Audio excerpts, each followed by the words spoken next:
Hey, and welcome back to When the Cleats Come Off. I have a new friend of mine who I met a few weeks ago, was obsessed with the work that she's doing. Tisha Mayhon is in the house. Welcome to the conversation.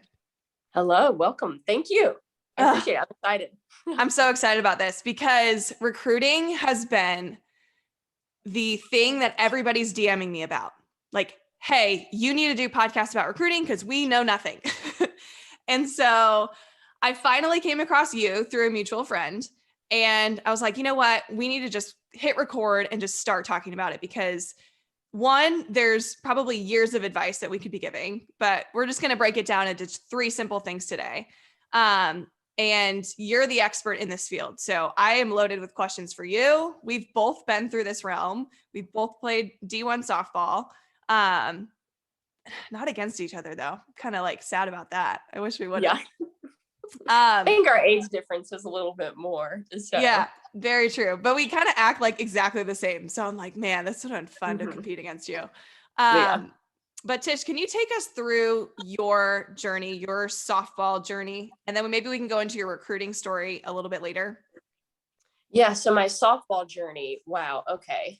I can remember playing t-ball, and my grandmother always brings up this story. Whenever I was playing t-ball, I would always run through the bag, like at second base, like going towards like left center field. You know what I'm saying? Yep. And I would get like tagged out, and I would get angry. I would get so angry. And she also brings up the fact that whenever I play, I felt like I was so much better than everyone. I was like, it's too easy. I don't want to keep playing, Grammy. And she was like, darling, you're going to keep playing. And so she always loves bringing up that story about me. And so playing t-ball, I mean, I've played like, you know, going through coach pitch. And then I played rec ball probably from the time I was, my mom got remarried when I was in the third grade. And I think I was about 11, 12 at the time, I think is when you're in the third grade. But played rec ball for a few years, and people were like, you need to play more than just rec ball. And I was like, okay, sure, why not? And so then I started playing travel ball probably around 12 and under, I think is when it was. I played for the Lady Lightning organization. And then I played for the Lady Blues for a few years. I played for St. Louis Chaos for a few years.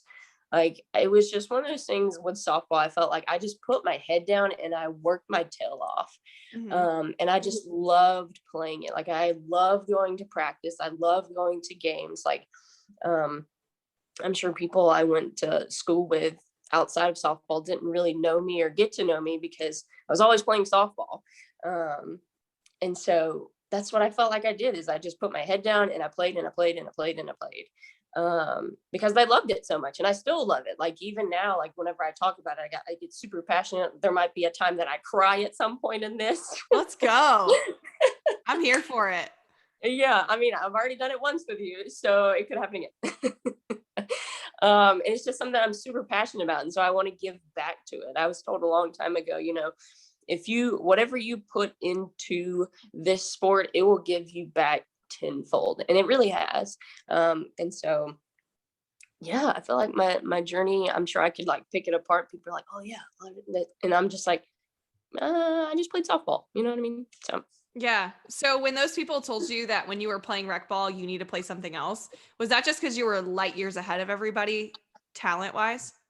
yeah, everyone thought I was really good, and I was like, yeah, I mean, I do pretty well out here, I guess. Like, you know, what is this travel ball stuff, you know? And so, I mean, my mom didn't know, like my stepdad didn't really know, like they didn't play a whole lot of sports growing up. And I felt like travel ball was like really vamping up whenever I was going through. I mean, I'm 30 now, so, you know, almost 20 years ago is whenever it was like really getting going. I feel like I could be wrong about that. I don't know. But yeah, they're like, you should play this. I was like, all right, I'll give it a try. You know what I mean? That's so great. That's how I think everybody should go through it that way. Like, hey, there's no cookie cutter way to get anywhere, first of all. And two, if you're really good at something, there's probably somewhere you can be. And so it was kind of just like walk in the park, like, oh, something new, something challenging. Let's go do it. I love that. Yep. Yep. That's awesome. Okay, now take me along your recruiting journey. So, first of all, you're from North Carolina, correct? I am. What town? I'm from Lexington, North Carolina. Not Lexington, Lexington, like Kentucky Kentucky. or South Carolina, like North Carolina. Yeah. Aren't you known for like your barbecue? Yes. It's either like we have no idea where that's at or barbecue, right? I'm like, yep, that's us. Yeah. Well, our mutual friend she also does a lot of my media work. And so she actually took me there for some barbecue a few weeks ago. What'd you So good. think? Oh my gosh. It just melted in your mouth. It was just the most incredible experience. I'm like, screw everything else. Who actually needs, well, I can't say this because I love barbecue sauce, but like it didn't even need barbecue sauce. It was that good. Yeah. It's awesome. Whoa. It's awesome. Oh, so good. Okay, so you're from Lexington, and were you looking for certain schools? Were you kind of just going with the flow, kind of like your childhood, or like how did UNC kind of pop into the picture for you? So I knew, like, going into high school, I wanted to play at the next level. Like it was just like the next step for me, like in my mind. Like that was a step. How I got there or what that next step looked like, I had no idea. I just knew that was the next thing for me. Um, and I wasn't looking at UNC necessarily to begin with, like at all. It was just like whenever I was going through the recruiting process, I like to say that it was unique to me because your story was unique to you. Like the next person, that's their unique story. My best friend, that's down in Atlanta, like her story is unique. My best friend here in North Carolina, her story is unique. And so it's like, there's no cookie cutter way of like your recruiting process. It's unique to you. How is it that you're going to go about it? And so I just put my head down. I played and I played and I played. And I would say probably freshman year is whenever I started to get like interest from schools. Like we'd go play in a tournament. My coach would come up to me and be like, hey, this person asked me about you. I was like, okay, great. Like that's awesome, and just like moved on. Yeah. And I don't know if you got these, but I would get letters from coaches like in the mail. Like my mom has like a book of these letters that are just like put together into like a binder. And I got, quite a few of those. People came to me. So it was like I could pick from that. And I know that's not like a lot of people. Like they could, people aren't necessarily reaching out to you like a lot of times, and so like you have to be the one that like initiates that. Right. Can I pause right there and ask you something? So being from a smaller city in North Carolina and coaches coming to you, that tells me that your talent was being seen, and it was your skill set was being looked at simply because like you were good.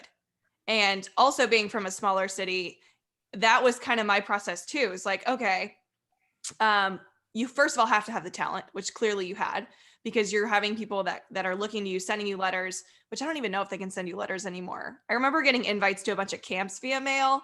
But yeah, that's really awesome. But I do want to probably give you, and you're a very humble person, you were probably really, really good. And that's why that you were being looked at, especially from a smaller city. Would you agree with that or no?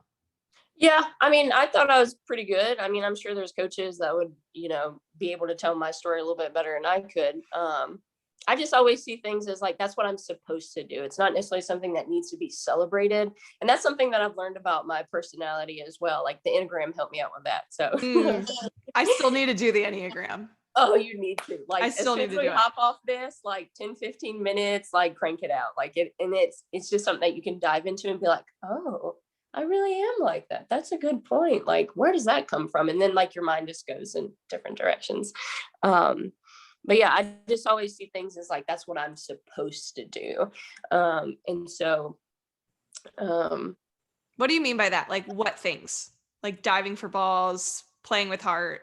Yeah, like taking an extra base, like being aggressive, like I loved running bases. Like I dared people to get me out. Like You're my dared homegirl. people to get me out. That just lit Like me up.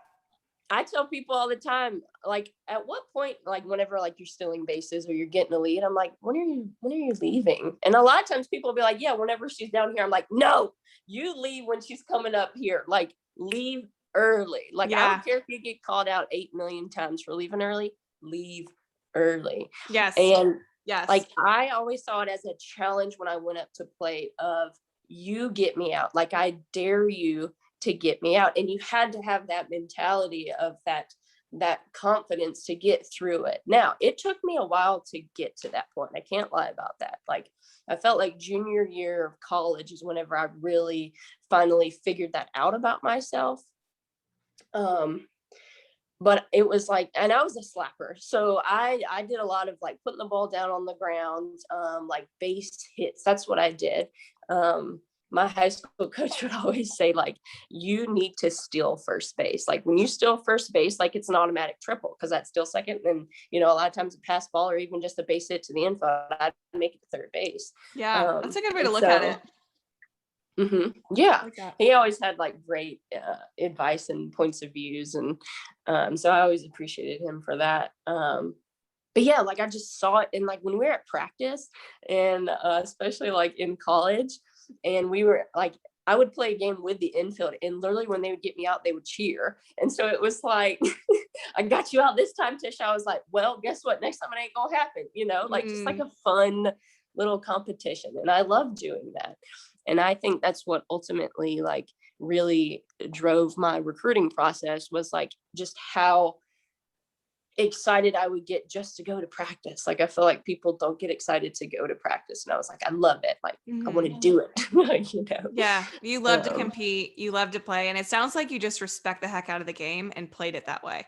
And you played it with so much heart. That's so awesome. So you mentioned your high school coach. We have to bring him into the conversation. So, okay, yeah. And this is where we had a phone call a couple weeks ago, and this is where Tish got emotional, but it's all because of how powerful and awesome this man is. So can you kind of describe to everybody listening why you loved high school softball? And I have a feeling it's probably because of this coach and the impact he had on your journey as well. Yeah, so Lambros, like he passed away a few years ago from cancer. And see, look, listen, I'm already getting emotional. And he was the first like male figure in my life that like really took interest into me, I felt like, and like wanted the best for me. And so he demanded a lot out of me, but I felt like that's what I needed. Like I needed that little bit of like a push in the butt to like get going sometimes. And so he was actually the one that turned me into a slapper. Like he would go to like camps out Arizona that like Mike Kendra would put on. And like, that's how he learned about slapping. And he brought it back and he was like, one day of practice, my freshman year of high school was like, Tisha, you're going to slap. I said, what? What is this? And let me tell you, it was awful. Like I was not good at it at all, but I had good hand-eye coordination. I was fast. Like literally all I needed to do was put it on the ground and run. And that really like built my confidence. Just like putting it on the ground and learning from there. Cause I can remember being in the cage one time and swinging fully left-handed. And the coach that was in there said, Tisha, get out. I was like, okay. Oh my gosh. That's terrible. Just because like it looked so rough. It just looked so rough. And so I needed to work on it. But I mean, it didn't like offend me. I was like, you're right. It is pretty bad. Like I'll get better at it. And I did. But it was something that I had to work at every single day to get better at it. And so, side note, whenever it comes to like slapping, I tell people like it's never too late to do it because a lot of these girls are starting. I give slapping lessons, and a lot of these girls are starting out much younger than I was. And I was like, I started way after you, and I was still able to like go somewhere and compete and play. I was like, you have plenty of time. And plus you got me as a teacher. So we're going to make this happen. I'm going to teach you all the things of what not to do. Here we go. Yep. Yeah. And so he turned me around left-handed, and it was, the best decision I think that was made for me by someone else, because I ended up excelling at it, and it got me a scholarship, and I went to UNC, and all these amazing things happened after that. But like he definitely believed in me more than I ever believed in myself at the time. And I think he's a big, I know he's a big reason why I continue to stay involved with softball, because I'm like, you know what? I want to be like him, like how he like really motivated people and like really like gave everything he could towards that person. And so that's what I try to, mimic myself off of. So yeah. Wow. I really wanted you to share that, because so many people here are either parents and or coaches, and they're looking for ways to get the most out of their athletes. And like you said, he pushed you like past your limit. He shoved slapping in your face, even though you had no clue how to do it, because he knew that's what was going to be best for you. And you worked hard at it. He probably got on you, when he threw you in the cage to go, hit live or hit full, and just, you had to look stupid before you got better, but he challenged you enough because he cared about you and what you could do and believed in you. So that's incredible. Thank you for sharing. Yeah, absolutely. Because I think some people get caught up in like, well, you're being mean. No, I'm pushing this person. Like, I want to see what that limit is, because I see more potential in them right now than you do, or even they do. And so like, that's what I like to do. Like, I like to like really push people and like push that envelope of like, what are you capable of doing? Because I know you can do more than this right now, what I see. So. Right. And I feel like that only works if you love and have empathy for that athlete too. Like if you have that trust and you've built that trust through love, like just understanding, so they understand that you do care about them more than anyone. And then they're more willing to listen to you when you get on them, because you don't get on them often. It's just, you get on them when you know their potential and you're not seeing it. So, wow, that's so awesome. Okay. So you said earlier, all of a sudden, like, Lambros helped me get a scholarship to UNC, but like, let's get to the nitty gritty here. Were you playing in tournaments specifically that UNC was at? Like, how did you get on their radar? So it's funny, because in high school, we ended up playing a game at UNC. I think it was Southwest Randolph is who we played at UNC. I don't even know how Lambros made this happen. I'm telling you, like, but Coach P loves Lambros and loved him, and so they had a really good relationship. And so I don't even know how he made that happen. I'll have to ask Coach P one day. But I remember in high school, we went and played a game there. And after that was whenever it seemed that like Coach P and the coaching staff that was there at the time, like really was interested in me and just kind of like followed me after that. And I went to their camp, and I know a lot of people that I've spoken with, like they've gotten recruited because they went to a camp, like they went to school, and that's, that person saw them and was like, oh, because you really get to know people at camps. And I really encourage people to go to camps and go to like those, I don't even know technically what they're called, but like they're almost like showcase tournaments, but the coaches there on the field with them. I really encourage that, because you really get to know people whenever you're around them a significant amount of time. Like, you see how that they communicate with you, how they communicate with their teammates. And on some of these camps, like especially the one at UNC, like it was multiple days. So over multiple days, you could see what I was like as a person. And ultimately, that's what coaches want, is they want like a whole person. Like, they're not looking at just the athletic part of it. Is it a part in it? Absolutely. Like, you being athletic is going to catch my eye. But what encases that athlete? And that's what they really want to see. And so yeah, we played a game there. I went to their camp. Like, I went to showcases where coaches were at, and so they could really see me play. But like you said, like my talent like helped pull those people in. And, you know, from there, I had the support of my travel ball coaches, of my high school coach, of like who I was as a person, how I acted, how I carried myself, what kind of teammate I was. Communication, I was always a leader by example. Like I really didn't good at communicating until later on in life. Like I'm telling you, I say this all the time. I'm like, I wish I had the skills I do now in high school and in college. You couldn't stop me. Like there's no way you could have stopped me. Like, and like I wouldn't have been able to stop myself. Like it's just like, you know, you gain these things as you get older, and that's the, you know, the ironic part, like, oh, if I could go back now, you know, but like that's where I'm like, okay, I have this now, I'm giving it to you, here's what you need, take it and run with it. And so I think that's another huge reason why I'm doing what I'm doing, is because like, okay, I know this now, here you go, take it. Yes, I love that. I love how you were saying how if you wish you could go back and like then do this recruiting process again, because like you have so much, probably just more confidence in public speaking, like just having conversation. Do you remember your conversation with Coach P, your first one, like maybe like your first phone call with her? You know what? I don't think I necessarily remember that first conversation, because she was probably the one that did all the talking. Like I just, yes, ma'am. Yes, ma'am. Yes, ma'am. I guarantee that's all I said. Was yes, ma'am.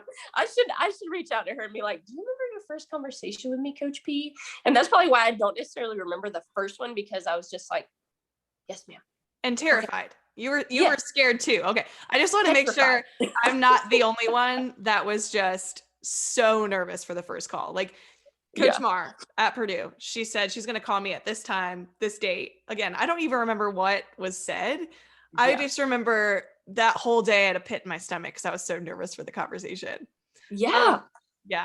And that's, I feel like, something we can get to in a little bit, or even in a future episode, because spoiler alert, we're going to do more of these. We are going to break down recruiting in like the most beautiful way. But communication is so big. And I know you completely agree with that statement. So let's dive into the 3 things you can do today to start the recruiting process. You've broken it down in 3 beautiful bite-sized pieces for the audience. So do you want to kick us off with the first one? Yeah, absolutely. So the first one is figuring out our why. Like, why do we want to be a student athlete? Why do we want to go and play college at the next level? And to like really help yourself break that down, I think these are 3 really good questions. And I've read a book called Conscious Coaching, and it's by Brett Bartholomew.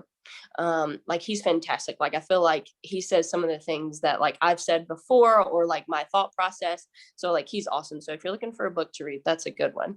And in there, he brought up like 3 really good questions that I think are super helpful.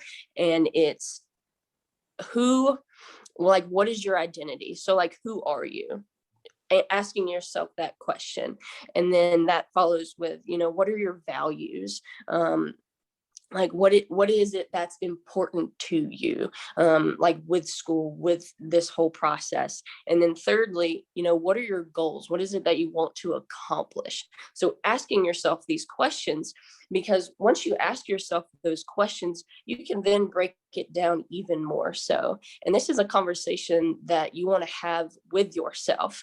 Like, okay, what's important to me? Like, it's very thought provoking, because like, even now, like looking at it at a point of view from like my business, my values, I've really had to think about them, and I've built my business off of these values. So it's like these values, what's important to you, what your goals are, is what's going to build off of your journey. So like, just as an example, some of my values are honesty, ownership, and communication. And like with my business, like I've built it off of those values, and it has like a solid foundation. It has a solid core. And from there, it expands out. And so that's why I think asking yourself those 3 questions to start out with, like having that conversation with yourself.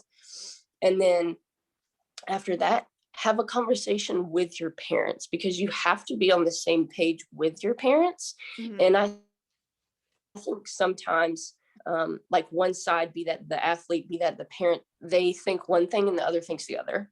And so I really encourage parents to have a conversation with their daughter about what it is that they want, like, and checking in regularly. And, you know, like, obviously you as a parent, like, you know, your daughter really well, like, at least I would like to hope so, you know what I mean?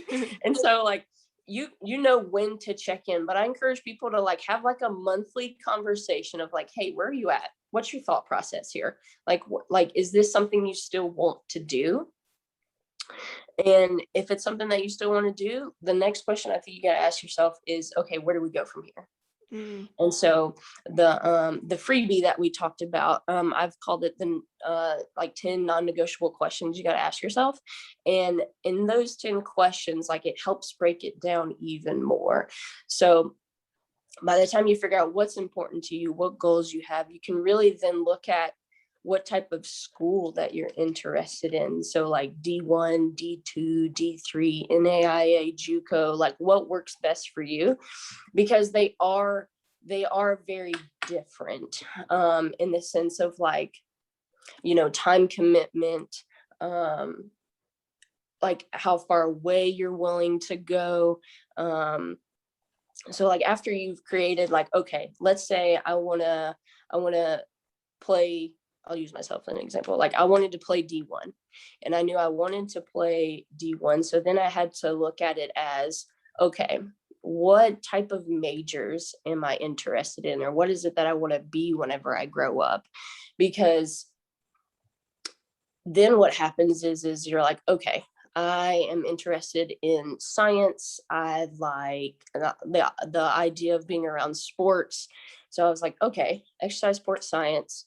I really want to play D1. UNC had those things. Like, you have to approach it from an academic point of view before you can really do it from an athletic point of view. And I think that's where it gets lost for a lot of people, is they view it very much as like an athletic point of view. Like, no matter who offers me right now, that's where I'm going. Okay, well, now you're there, but you hate where you're at. Like, you're 6 hours away from home. You really wanted to be an hour away from home. Your coach leaves. Like, what if the coach leaves? Yeah. And that's going to happen. Like, it's Mhm. going to happen. Like, I felt like on average, like, coaches are at a school for like 2-3 years maybe, and then they move on. Like, you don't get coaches anymore like the Mike Kendras, the Coach P's, like Notre Coach Dame. Ben down at South Carolina. You don't get coaches like that anymore. We're at a place for 10, 15, 20 years. Like, it's a couple of years and then they're gone. So, like, for example, at UNC, I had a different coach every single year at UNC. So I had, the constant was Coach P. The next year we had 2 new coaches. The next year we had 2 new coaches. And then the last year we had 1 new coach. So every single year there was some type of change with the coaching staff. And so, kind of going back to my example of, like, I was interested in sport, I was interested in science, EXS offered me those things. I did EXS. And then after graduation, oh my God, I did a hodgepodge of things. Like, I worked at the Old Navy. I worked at the YMCA. I worked at Ted's Montana Grill, which is a restaurant. I gave lessons at multiple places. I helped out multiple, like, middle school, high school, helped out at college. Like, I did all of these things. And now I'm now 30. And the year I turned 30, I then became a health and PE teacher. Okay, we're going to take it back to that EXS. EXS helped me into getting a job as a health and PE teacher, because I had classes that could translate. I still needed to get my licensures, which is what I'm working on right now. But because I had that foundation of EXS, I was able to get this job almost, 8, 9, 10 years later. And so it helped me. Do I see myself being a teacher for forever? No. But it is helping me right now, because I felt like now that I'm 30, I finally figured out things that I want to do and, like, what I can dive into even more. So, like, to me, even with just my story, like, having EXS, like, helped me later on down the road. Whereas if I would have majored in, something that I didn't even like, or something that I was unrelated to, like it wouldn't necessarily helped me as much. Yeah. And so I'm going to interject here because yeah. I am with you on this. So going into college, there's this pressure of like, what do you want to study? What do you want to be when you grow up? And like you, I kind of knew what interested me. I really liked the health aspect of, athletes and how they work. Like I had really good strength and conditioning coaches prior to college. And I really loved that process of seeing myself get stronger, faster, more confident, things like that. So with that background that I had, I chose that I really wanted to do something in the health and kinesiology aspect. So when Purdue came on the radar, I looked to see what they had in that realm, in that regard, and chose a major that was dietetics, nutrition, fitness, and health. So I had the fitness and health and then a little bit of that nutrition. And then going through college, I actually dropped the dietetics part and just stuck with the health and kinesiology. So people put so much pressure on what are you going to do forever? Mm-hmm. But in reality, I'm not even a strength and conditioning coach. But do I think I'm a better hitting coach now because of the knowing what certain muscles do and how they fire in a swing? Heck yeah. And Mm-hmm. a sports psychology class that I took in college is the reason why I talk so much on mental game now. So I feel like you're not supposed to look at college as like the end all be all. This is everything. I mean, unless you're like a lawyer or a doctor, because I feel like that what you're Yes. studying is just kind of exactly what you're going to need for that type of life. But most people go to college to enhance skills, communication skills, and learn a little bit more about things that they like. And it's going to set them up for whatever it is that they want to do later on. So those people that feel pressure right now in what the heck am I going to do for the rest of my life? You don't really have to look at it that way. It's more of like, what are you interested in?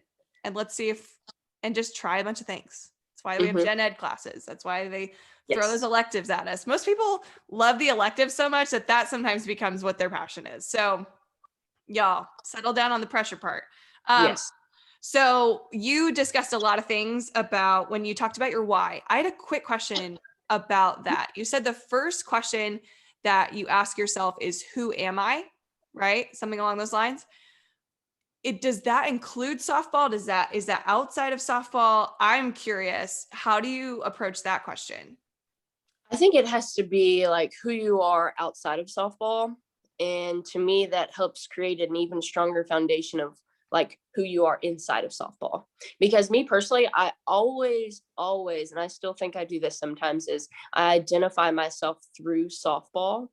And to be like a more well-rounded person, I've had to look at myself outside of that. I know we talked about the last time I spoke with you about like personality tests, and it really like exposed me in the sense of like, okay, this is why I react like this, or this is how I get, this out of me, is because I'm like this outside of softball.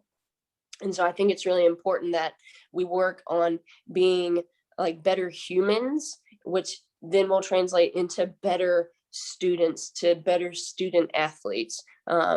Because an example I used one time is like kind of like, with goals, which is one of those other questions I asked was like, what are your goals? Whenever you get more specific with your goals, the better you're going to be able to achieve that goal. So like I had an example of a picture one time, and it was like a pretty far out picture. Like there was a lot of like trees and woods and green stuff in the background. And then I was like really tiny. And I was like, okay, this is the goal of, I want to play college softball. Okay, that's great. Like I can kind of see you off in the distance over there. But then I zoomed in on it, and that's where it was like, okay, these are these specific things. Like I want to be a D2 athlete that plays in the southeast part of the United States, and I want to major in biology. So that like really helps narrow down that specific goal and that specificness that you want to your recruiting process. Makes sense. Totally. And I love where you mentioned identity, because actually recently we've had Aubrey Monroe talk about how she had this identity crisis freshman year of college at Florida. And once she figured out who she was, she won 2 national titles. Like, it's just, and now she's on Team USA. So it's literally, it's so important to know who you are outside of the game. Like, what are your values outside of the game? Because that's going to make you understand who you are and have more confidence just knowing who you are and realizing that win or loss, you're still a great human being that loves these other things, you know? So I think that's really important. Also, we had Chloe Molesky talking about this too. She was a D1 athlete at Duke. I know that name probably like makes your stomach hurt because she went to UNC. But she was a runner. I'll forgive it. She was a runner who also, even prior to playing in college, like didn't understand who she was. And once she did, now she's breaking all these crazy records post college. So it's really important to dial in on that identity. So thanks for discussing that question a little bit deeper, because I had some questions about that.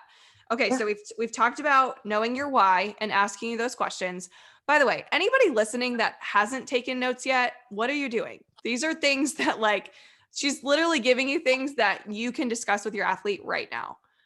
These questions are things that, you know, you could talk about at dinner. You can talk about, you know, with your athlete when you go get ice cream. I think knowing these questions now is going to set her up for the most success in the future. So we talked about that. We talked about lists, you know, talking about what schools would you want to go to? Do you have a specific way on describing, you know, big goals on that list? You know, how do you go about the list specifically? Yeah. So how my brain works is I enjoy writing things down. Like I have I love writing things down because to me it's very real. It's very tangible. Like I have like a planner, like I have another notebook over here. Like I try to like separate my ideas, but sometimes like my notebooks, they come together. And so I have to be like, okay, let's separate this. But I feel like I got off track there. List. Oh yes. So in creating lists, I like to break it down. Like I love step by step. I love like understanding, like I have point A, I'm getting to point D. How do I get there? And so in creating lists, I kind of have like 4 lists that you can do to help create like an idea of like schools that will fit you academically and athletically. So that first list is like, you know, what are jobs that you're interested in? Like I know I've had conversations with people where they're like, well, I really want to do something in the health field. Fantastic. Start talking to people, start asking questions. And then what you can do is like, okay, I'm interested in the health field. Then that leads to what majors am I interested in? So like you have health, like you can kind of go down the biology route. You can kind of go down like the exercise sports science route, like health, like what you were talking about, like kinesiology, like you have those options there. All right. So I did put on here dream schools. So for example, let's say you're watching Purdue and you're like, oh my gosh, they're killing it. Like, I love that coach. Like the team looks like they have it together. Like Purdue would be a great place for me. Like, let me put it down on my list. All right. You can put it down on your dream school list. And then come back to it later and go, okay, so does Purdue have that major that I'm interested in that will eventually lead to that job I want? Okay. No, they don't have it. It sounds sad, but mark it off your list because you have to approach it from that academic side than the athletic side. Because I promise there are schools out there that will have the major that you want, and they will have a softball team. I can't remember if I had this conversation with someone or this was just my thought process one day, but I was thinking about how no matter where it is that you play ball, you're going to acquire the skills that you need to be successful in a job, no matter what that job is. Like time management, communication, leadership, confidence, like overcoming adversity, like all of these things, like coming up with stuff on the fly, because you know you're going to a game and all of a sudden it's a rain delay and you're sitting there waiting for 2 hours, and then in 5 minutes you find out, oh, by the way, we're playing right now, and it's like, what? So it's like these things that, you know, eventually you could use that in a job. And so that's why I really stress academics then athletics. And then after you have that dream school list, once you've gone through all these things, then you have a list literally you can put it as schools that fit me academically and athletically. You could, create your own title for that one, but like that's the list that you then base your communication off of. This is the list of where you start reaching out to those schools. That's so good. How many do you recommend you make on the list? So I've heard some crazy numbers before. I had someone tell me that their travel ball coach wanted the players on the team to reach out to 200 schools, like 200 coaches. I was like, oh my gosh, no. That sounds no, terrible. No. Yeah, no, like, because at that point, you're just trying to get the task done. There's no like personal, there's no genuine communication in that. I think 15 to 20 is a good range. And from there, you can either like narrow it down or like add a few more, but I think 15 to 20 is a pretty good idea. Because like, if you think about it, so like, for example, if you're wanting to go to school in the south eastern part of the United States, and you're wanting to go to a D3 down there, 15 to 20 is a good range. Yeah. And so it's not overwhelming. It's enough to where like you have time. So I encourage people to, and this kind of goes into like planning later on, but I encourage people to, every few weeks, like really dive into one of the schools on your list and start reaching out to them, like really like follow them on like Twitter, follow them on Instagram, like see how the coach is doing, see how the team is doing. And that's where it kind of introduces you into that communication, which kind of leads into the third thing that we were talking about. Let's do it. By the way, I really love that you're like stalk the school, because you're probably going to get red flags as you do that. Like one school may love this type of tradition and you're like, oh, I don't really like that. But like, now I love that. Stalk the school. Okay. Yeah. Number 3, communication. Let's dive. Yeah. So this is to me, this is like the biggest piece, because relationship by like definition is like the connection of people. And so it's like, okay, how do we connect with people? You have to communicate with them. And so a lot of people think, I've had the discussion before of like, okay, when was the last time like you reached out? And they're like, well, like 6 months ago. 6 months ago, girl, bye. Like they forgot about you, bro. Yeah, like deuces. Yeah. And so I encourage people like at least once a month, reach out, even if it's like, Merry Christmas, I saw you guys had a little card, it was cute. Like, I love it. I give that example because Coach P, she always sends out like Christmas cards, and they're actually really cute. And so like, and they post things like that on social media. It's like, oh, team picture, like Merry Christmas, like, even if it's just that, like that to me, like makes a difference. I was talking to one of my friends who's a college coach, and this person that wanted to be recruited by the school, she sent in like a handwritten letter, and she was like, that like really sticks out to me. Like I really considered that kid because of that. Yeah. And so it's like, how is it that you can make that genuine communication? And it's being consistent. It's pointing out things that like either the coach or the school has done. It's, what is it that you as an individual can bring to that team? Like not only, it's like an interview process. Like not only is that coach interviewing you, but you're interviewing that coach and that team and that school. And I think that gets lost sometimes. Yeah, I think it's all so one-sided. It's like, it's all about them, when in reality, it's really about what you want too. Like just because your dream school reaches out doesn't mean that, that's it. You have to interview them. You have to know that this is really what it is that you want, holistically, all the things. Yep, absolutely.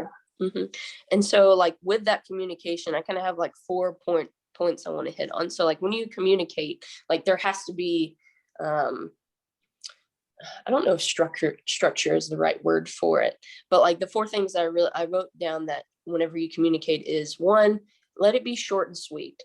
I think sometimes people like really like drag things out, because I can even remember whenever I was coaching, as I coached at William Peace for 2 years in downtown Raleigh. I got an email one time and it was like, it took me like 10 minutes to read this one email. And I was like, this is a little much. Like, I'll at least I'll at least read through it right now, but like I don't have time to necessarily sit there for like 10 whole minutes to read this email. Is it sweet that you put these things in? Absolutely. But a lot of it ends up being like very generic, like repeated type things. And so it's making sure that it's short and sweet. I'm a very simplistic person, and I believe that's how communication needs to get done, like short, sweet, to the point. What is it that you need? Okay, perfect. We're done. I love that. mhm. I remember talking to a coach and they said they know if they're going to continue reading within like the first 2 sentences Yep. of the email. Like they're Absolutely. like 2 sentences. Oh, too much. Bye. Like that's, Yeah. and like, that's nothing against them. They have thousands of emails that come into their Yeah. inboxes. Thousands. Yes. So just like you were talking about how your skill set like draws the eyes to you, well, be creative on how you communicate. Like so good. I love this so much. Keep going. All right, short and sweet. Second thing, make it personable and make it genuine. So what you said earlier about like stalking the team, stalk them. Like, do it. Like, that's what social media is for. Yeah, they want to know in a that good you're way, interested. Yeah. Yeah. So it's like commenting on their posts. They might not necessarily see it, but like if you see like the same name like over and over again, like it kind of like has a little bit of a trigger to it. You know what I mean? And so, especially with emails, I tell people, within that first sentence, like, hey, coach, like actually saying the actual coach's name. Oh my gosh, we could go on about And that. don't spell it wrong. Don't spell it wrong. Don't CC every single coach and it be a generic email, because when it's generic. I promise you that. Like, as soon as you read those first few sentences, like what you said, like, if it's genuine, or if it was just a mass like explosion out to however many coaches. Yeah. Like, what would you want to get in an email? Do you want to be like, oh, hey, and then just like bladder it off, or be like, hey, coach, loved what you guys put on social media the other day? Like, now you have their attention because you're talking about them. Yep. About them. Ooh, this is like so fire. Oh, this is so good. I love this so much. Okay. Good. I'm glad you like it. I keep interrupting you, but I'm like, this is gold. If nobody's taking notes right now, what are you doing? This is so good. Tish, you're the best. Keep it up. No, you're totally fine. Because like an example of that is like, you go to the website and you see that coach has gotten their like 200th win. Like, hey, coach, congratulations on your 200th win. I saw you guys beat Notre Dame the other day. Like, that right there, it's like, oh, like you actually, it kind of like piques my interest a little bit. Okay, so first one, short, sweet. Second one, make it personal, make it genuine. Third thing, give your reason for reaching out. So an example being, let's say this is like an introduction email. You want to say along the lines of, hey, coach, I'm reaching out. I really think I would be an asset for your team because I'm a leader on my team. I'm super fast. I saw that you're looking for an outfielder. All right. So reason for reaching out, and then you end it with future communication. So it's like, all right, I'll reach back out in a month, or it's, I am coming to your camp in 2 weeks. I look forward to seeing you then. I see that you're going to this showcase next month. I'll be there. I'll make sure I come and speak to you. So then it kind of like wraps it all up. I like that. I like that a lot. So would you say that, starting with like, here is who I am, here's what I'm good at, here's what I do, and then like as an intro, and then maybe going into like, let's say, here's a little bit more about me and my skill set, or here's where I'm playing this weekend. Like, then like, is there a structure to how you would send each email? Because I know you're saying like more than one, don't just send one, like kind of break it down. So is that the order that you just described of the emails they send out? The short. I think also, well, so like, I think also too, it depends on where you are in that relationship with that coach. So if it's like an introduction, like, yes, here's a little bit about me, a little blip. Here is what I'm doing in the future. And then at the end of it, that's where like you add in like your recruiting video, where you add in your summer ball schedule, where you add in your high school schedule, because I know some like Georgia, they have their softball season in the fall, and coaches have a lot more time in the fall to like, you know, doing recruiting and things like that. And then also too, I've started recently encouraging people like, go ahead and put your social media in that kind of like introduction, because they're going to be looking for you anyways. And they want to see, and you can tell a lot by a person by what they put on social media. So, but that's a whole nother conversation. I know we need to save that for, you know, parts 2 and 3 and 5 and million. Here's where I'm at right now. You have shared an incredible start today of knowing your why, communicating that with your parents, going over those questions, putting together your list and being strategic with that list. So important. And then diving into like the communication piece. We haven't even gone into social media, but I feel like we should save that for another day, because social media itself is like this whole new ball game. So I'm thinking we kind of like leave a cliffhanger and say social media is to come on the next one, because this is just like a perfect start to at least have the guidelines of how to communicate. And email is like, it's its own boat. Yeah. So I love where we're at. Like I am obsessed with how much fire just came at the end of this episode. And you mentioned earlier you have a freebie for the audience. So just you guys are spoiled today. You are getting an email, or not an email, but a freebie from Tish. Can you go over, you know, what people can find inside that? Yeah, so it's called 10 non-negotiable questions to ask yourself. And so like at the beginning, I say, you know, one, be proud of yourself that you're showing up for yourself, that you're willing to dive deeper into this process. Like you're taking ownership of it. I ask you to be honest and patient with yourself, because you might be going through this and, you know, you're sitting beside your mom and you're like, okay, I'm putting this down, but that's not really how I feel. And so it's like making sure that you fill it out on your own and how you truly feel, and then come together with your parents and see if you're on the same page. And then the last thing I say is, as you're going through your journey, be that it's peak, be that it's valley, enjoy it, because even though the valley is not necessarily enjoyable, like you have to have that to enjoy that peak. And that goes into a whole like life lesson right there.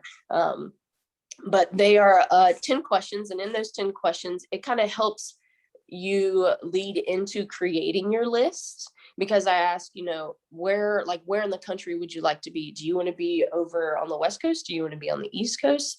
What type of learning environment do you learn well in? Can you walk into a classroom of 300 to 400 people, like what your freshman gen ed classes are at like a D1, and learn in that type of environment? Or do you need to walk in and it be like 10, 15 people, which is what like a D3 classroom setting is when you walk in freshman year? Because that's something to take in consideration, because looking back on it, I was that person that in that 300 to 400 person class, I sat at the very back and at the top, and I failed biology because of it. Oh man. Yeah. That's so good, because again, it's going back to the identity piece. You're not trying to fit yourself into the school's mold. You're trying to find a school that it covers all your bases. Like, what do you want personally? Like I remember going through, you know, Purdue, and just the campus itself just felt like home as soon as I stepped on campus. But I really, you know, fell in love with the school because of things that I cared about. Like I loved going to Friday night football games in high school. Football was huge for me. And I know Purdue is not one of like the nationally ranked football teams yet. I mean, they were, and now they're not, but hopefully they're back at it. But like football was big there compared to other schools I was looking at. So like that meant a lot to me. So knowing exactly what you want is so crucial. And listeners, you're so spoiled. You're getting this. So you guys can find the 10 non-negotiables in the show notes. So if you just go to the show notes here, you'll be able to have access to that document and go over these questions. Oh my gosh, this has been so much fun. Okay, so if people want to work with you right now and they're like, I love Tish so much, I need to find out how I can work with her. and ask her more recruiting questions before we hop on, for another interview. Where can people find you? Where do you like to hang out the most? So I have a website. It is empoweredisshe.com, and people can reach me there. They can sign up for I call them enlightenment calls, just 15-minute conversations of do we want to work together? Like, how can we work together type deal? And then we go from there. Oh, that's beautiful. Do you have like a social media platform you like to hang out on?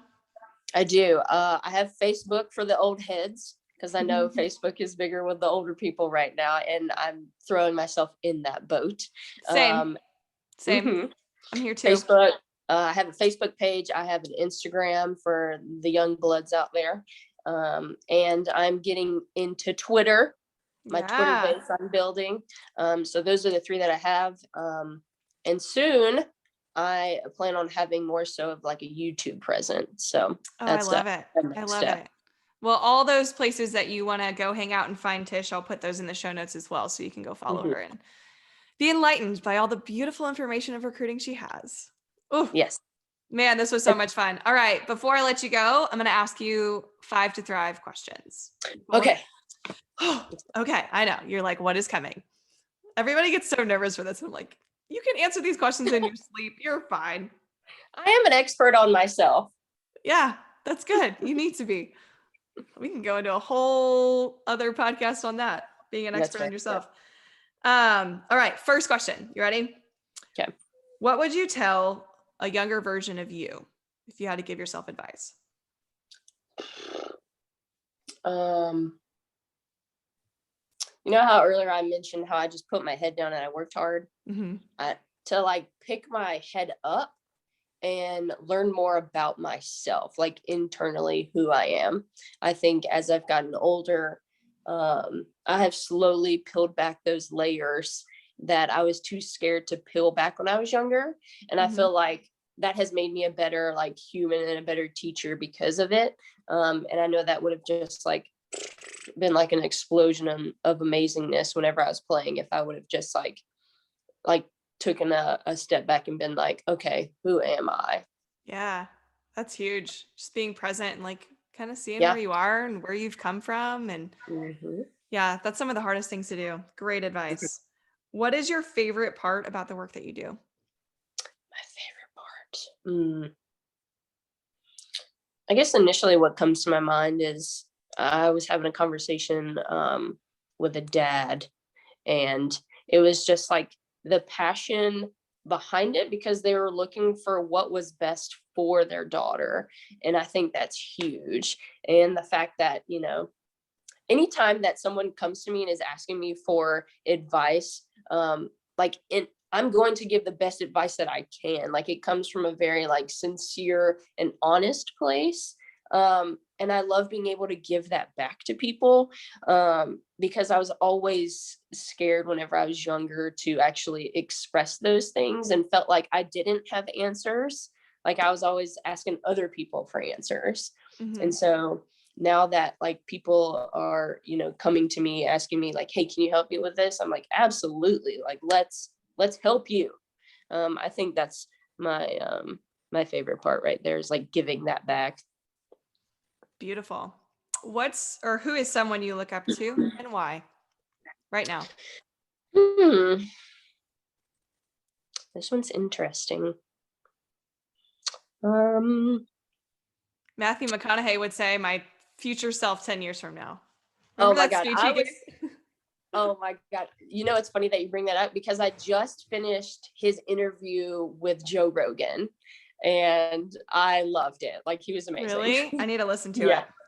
Yeah, it's good. It's about 2 hours long. So I had to break it up, but I literally finished it today. And I love his insights on things. Who do I look up to? In a funny way, well, I don't know if this is necessarily funny, but I actually look up to the people I surround myself with. Like some of my best like gal pals, I really look up to them. And it's because like they are striving to be like better people and they're striving to be like make people around them better. And so yeah, I I've noticed I've surrounded myself with people that I look up to. Even though we're the same age, I still like look up to like how they treat themselves, how they treat the people around them as well. So yeah. Oh, I love that. And now you're in a service-driven business, and now other people are looking at you that way. Wow, that's so cool. What is the greatest piece of recruiting advice you've ever gotten? That I've ever gotten. Mm-hmm. I think, and I don't even know if it's necessarily advice. I think it was more of a question. When my mother was like, "What do you want? Like, what do you want?" And I think it always threw me because I love my mother to death, but like she likes to have like her finger on stuff a lot of times. And I felt like that was like one of the first times where she let her finger up, and she was like, "What do you want? Like, like, yeah, like what is it that you want?" And I was Mm-hmm. like, "I don't know, let me think about it." And Yeah. so it just kind of like went from there, just having that, you know, freedom to have my thoughts kind of finally go out in a way as opposed to like being stuck inside. That's so good. That makes me Yeah. think of the Notebook when he's like yelling at her, Oh like, yeah. What do you "What do you?" want? That's so true. Like I remember getting asked Yeah. that question too, and I'm like, I don't even know, but it's so Yeah. good, so valuable. Okay, before I ask this final question, I want to Mhm. thank you so much for bringing so many gems to this audience. This has been one of the most impactful conversations I've ever had because I know that every single person that listens to this podcast can find value in it. So thank you so much for being on and for just doing what you do. You're so good at it. You are so genuine and authentic. And man, if I was in the recruiting realm right now, if I'm like looking for a school to go to, girlfriend, you'd be the first person I turn to. You're amazing. Well, thank you. I really do appreciate that. That means a lot. Thank you. Of course. I'm so happy our paths crossed. Man, I know. Yes. so Funny how the great. world lines up. It's so true. So true. All right, last and final question. All right. What Hit me. legacy, what legacy do you want to leave on this game? What legacy do I want to leave on this game?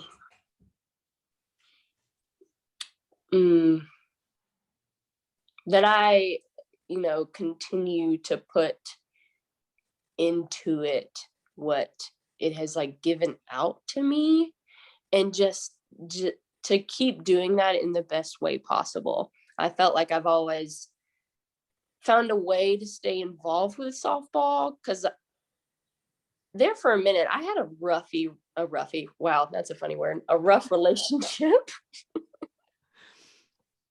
I had a rough relationship with softball. And I was like, I'm done with softball. I'm done with it.